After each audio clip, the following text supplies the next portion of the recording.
Hello friends, કેમ છો? તમે બધા સારા હશો તેવી જ આપણી પ્રાર્થના. આજે આપણે બનાવવાના છે મટર પનીર. તો તેના માટે મેં પનીર આટલું કટ કરીને રેડી કરી રાખ્યું છે.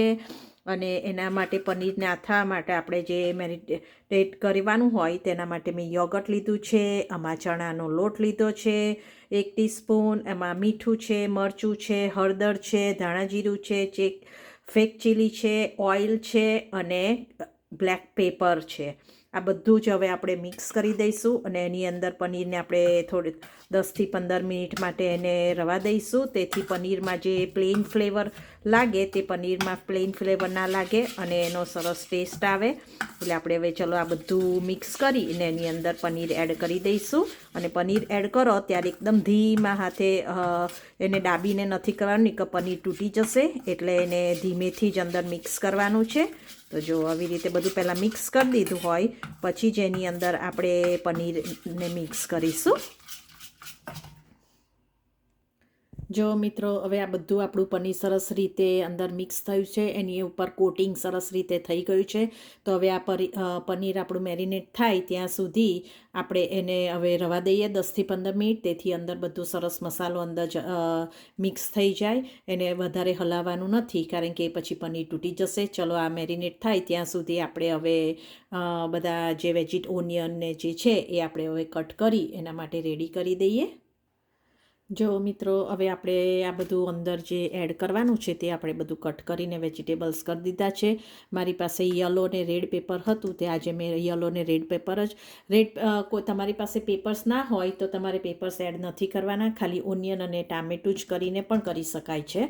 ને તમે ઓનિયન ના ખાતા હોય તો પેપર્સ અને ટામેટું પણ એડ કરીને આ બનાવી શકાય છે. તો તેના માટે એક રેડ ઓનિયન લીધી છે, એક રેડ પેપર છે અને એક યલો પેપર છે. અને એની માટે આપણે આદુ, મરચાં, લસણ અને એક લાલ સૂકું મરચું અને તેજપત્તું એક લીધેલું છે. એ આપણે જ્યારે ગ્રાઇન્ડ કરીએ થઈ જાય ત્યારે આ કાઢી લેવાનું છે. એને આપણે ગ્રાઇન્ડ નથી કરવાનું. અને થોડાક મેં કાજુ લીધેલા છે. તો ચલો હવે આપણે તેલ ગરમ કરવા મૂકી દીધેલું છે પોટમાં. તો આપણે આ બધું હવે વઘારી દઈએ. જો મિત્રો, હવે આપણું આ તેલ ગરમ થઈ ગયું છે તો તેની અંદર આપણે જીરું એડ કરીશું. આપણું જીરું હવે થઈ ગયું છે તો એની અંદર હવે આપણે આદુ, મરચાં અને જે લસણ કટ કર્યું છે તે હવે આપણે અંદર એડ કરી દઈશું.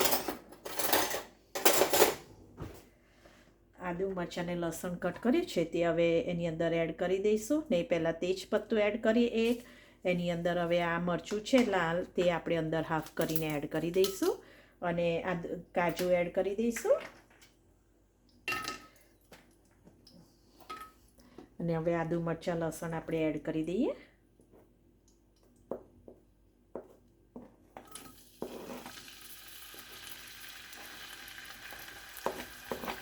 આનો કલર ચેન્જ થાય પછી જ આપણે અંદર પેપર્સ, ઓનિયનને એડ કર્યું છે, કેપ્સિકમ, મરચુંને કટ કર્યું છે આપણે પછી એની અંદર એડ કરીશું. પહેલાં થોડુંક આ કાજુનો અને લસણનો કલર ચેન્જ થાય ત્યાં સુધી થોડીક વાર સાતળવા દઈએ. જો તમે હવે જોઈ શકો છો કે કાજુનો કલર આપણો કેવો સરસ પિંક કલરનો થઈ ગયો છે.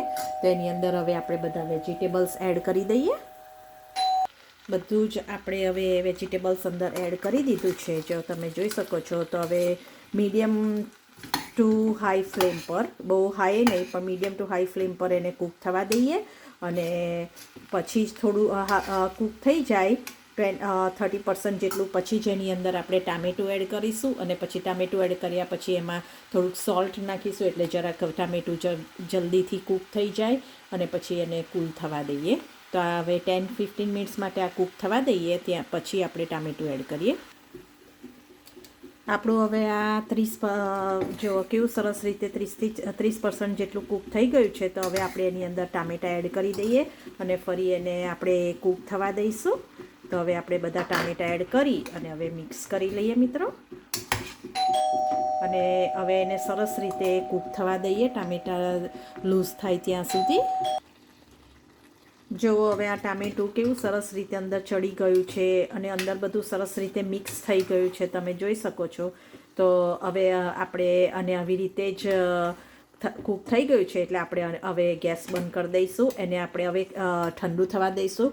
પછી આપણે એને ગ્રાઇન્ડ કરવાનું છે, એટલે મિક્સર જારમાં મૂકી અને એની નાઇસ સ્મૂથ ગ્રેવી રેડી કરવાની છે. તો હવે આપણે આ ગેસ બંધ કરી દઈએ, એટલે હવે ઠંડુ પડે, કારણ કે ગરમ ગરમ આપણાથી મિક્સર જારમાં મૂકીને ગ્રાઇન્ડ ના કરાય, એટલે એને ઠંડુ થવા દેવું પડે. તો આપણું આ ઠંડુ થાય ત્યાં સુધી આપણે હવે થોડીક વાર 5 મિનિટ એને વેઇટ કરીએ.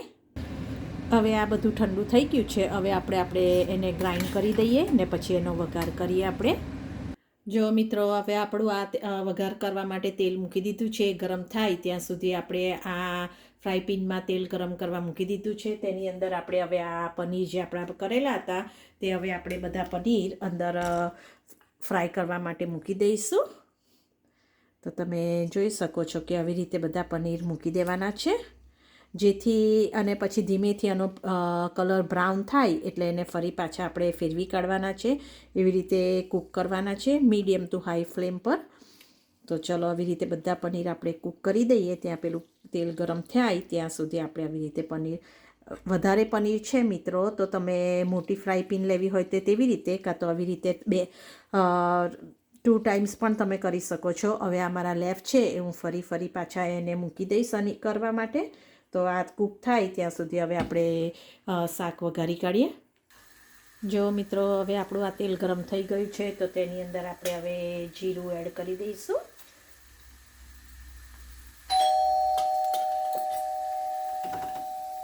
આપણું જીરું સરસ રીતે થઈ ગયું છે. તેની અંદર હવે આપણે આ થોડીક હળદર એડ કરીશું, આપણે લાલ મરચું એડ કરીશું અને પછી એની અંદર આપણે આ હિંગ એડ કરીશું.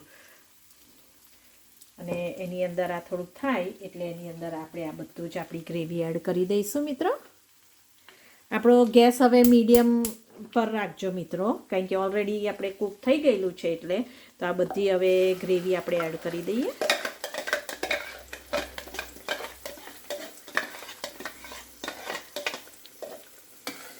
આ જ્યારે કૂક થશે ત્યારે એમાંથી છાંટા પણ ઉડશે મિત્રો, એટલે એનું લીડ ઓલવેઝ બંધ રાખજો. એટલે હવે આપણે આ કૂક થવા દઈએ. જો મિત્રો, હવે આપણું આ પનીર છે એક સાઈડથી બ્રાઉન થઈ ગયું છે અને બીજી સાઈડથી પણ સરસ રીતે ગોલ્ડન બ્રાઉન થઈ ગયું છે. તે હવે આપણે એને કાઢી લઈશું અને પછી બીજું પનીર આપણે એને કરવા માટે મૂકી દઈશું. તો આ બધું જ પનીર હવે આપણે કાઢી લઈશું. જો ફ્રેન્ડ્સ, આમાં બધી જ આપણી ગ્રેવી આપણે મિક્સરમાં ગ્રાઇન્ડ કરી અને અહીંયા આગળ એડ કરી દીધી છે. તો હવે એમાં મસાલો કરવાનો છે. તો એની અંદર સ્વાદ પ્રમાણે આપણે મીઠું એડ કરીશું. સ્વાદ પ્રમાણે હવે એની અંદર મરચું એડ કરીશું. લીલું મરચું એડ કર્યું છે એટલે મિત્રો વધારે ના નાખતા, તમારા ટેસ્ટ મુજબ જ એડ કરજો. થોડીક હળદર એડ કરીશું, કારણ કે હળદર પણ આપણે એડ કરી છે. અને અહીંયા આગળ ધાણા જીરું, સ્પેશિયલ મારી મમ્માનું ધાણા જીરું એડ કરીશું. અને એની અંદર તમે લાલ કશ્મીરી મરચું એડ કરવાના હોય તો કલર માટે, તો એ પણ તમે એડ કરી શકો છો. તો હું આજે લાલ કશ્મીરી મરચું નાની ટીસ્પૂન એડ કરવાની છું. તો આ રેડ ચીલી કશ્મીરી લાલ મરચું છે એ એડ કર્યું છે. તો હવે એને આ બધું પ્રોપર મિક્સ કરી દઈશું. અને આમાં તમે પંજાબી મસાલો એડ કરવો હોય તો પણ એડ કરી શકો છો, પણ હું વધારે પડતું નથી મસાલા એડ કરવાની, કારણ કે મારા છોકરાઓ ખાય છે, પછી એ લોકોને વધારે તીખું અને ગરમ મસાલાવાળું વધારે હોય તો એ લોકો નથી ખાઈ શકતા. તેથી આવી રીતે આપણો જે નોર્મલ મસાલો છે તે જ હું એડ કરવાની છું. તો હવે આ બધું આપણે સરસ રીતે કૂક થવા દઈએ અને પછી જેની અંદર આપણે પનીર એડ કરવાનું છે. અને મિત્રો, મેં અત્યારે જે બાફેલા વટાણા છે એ મેં વટાણા બાફીને રેડી કરી રાખેલા છે, તમે જોઈ શકો છો. અને એ પછી આપણે એડ કરવાના છે.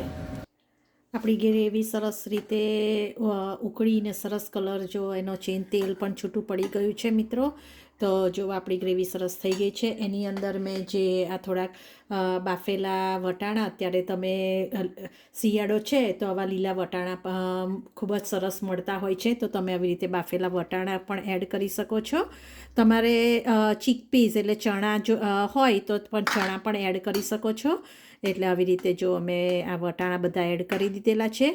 અને એની અંદર આપણું જે હવે આ પનીર થઈ ગયું છે એ પણ પનીર એડ કરી દઈશું આપણે બધું. અને હવે પછી 5 મિનિટ માટે આપણે સરસ રીતે એને ઉકળવા દઈશું, એટલે જેથી જે બધો મસાલો છે એ પનીર અને પીઝમાં પણ આવી જાય. હવે એને 5 મિનિટ માટે ઉકળવા મિક્સ કરી અને 5 મિનિટ માટે ઉકળવા દઈશું. જો ફ્રેન્ડ્સ, હવે આપણું આ બધું સરસ રીતે કૂક થઈ ગયું છે. જો એકદમ સરસ ગ્રેવી ક્રીમી ગ્રેવી લાગે છે ને મિત્રો, એવી રીતે તમે ગ્રેવીને સરસ કૂક થઈ ગઈ છે. તો હવે આપણે એનો ગેસ બંધ કરી દઈશું અને હવે આપણે પ્લેટિંગ કરી લઈએ. તો પ્લેટિંગ માટે હું હવે રેડી કરું છું. જો મિત્રો, હવે આપણી પ્લેટિંગ સરસ રીતે રેડી થઈ ગઈ છે. આપણે કોરિએન્ડર અને ફ્રેશ મિન્ટની છાશ બનાવી છે, આપણે ગાર્લિક નાન કરી છે, સલાડ છે અને આપણું આ મટર પનીર રેડી છે. તો આવી રીતે તમે રેસીપી બનાવજો, મને યાદ કરજો, એન્જોય કરજો અને સબસ્ક્રાઈબ કરવાનું ભૂલશો નહીં, લાઈક કરવાનું ભૂલશો નહીં. તો ચલો મિત્રો, આપણે નેક્સ્ટ વિડીયોમાં આપણે જુદી રેસીપી સાથે મળીશું. તો બાય.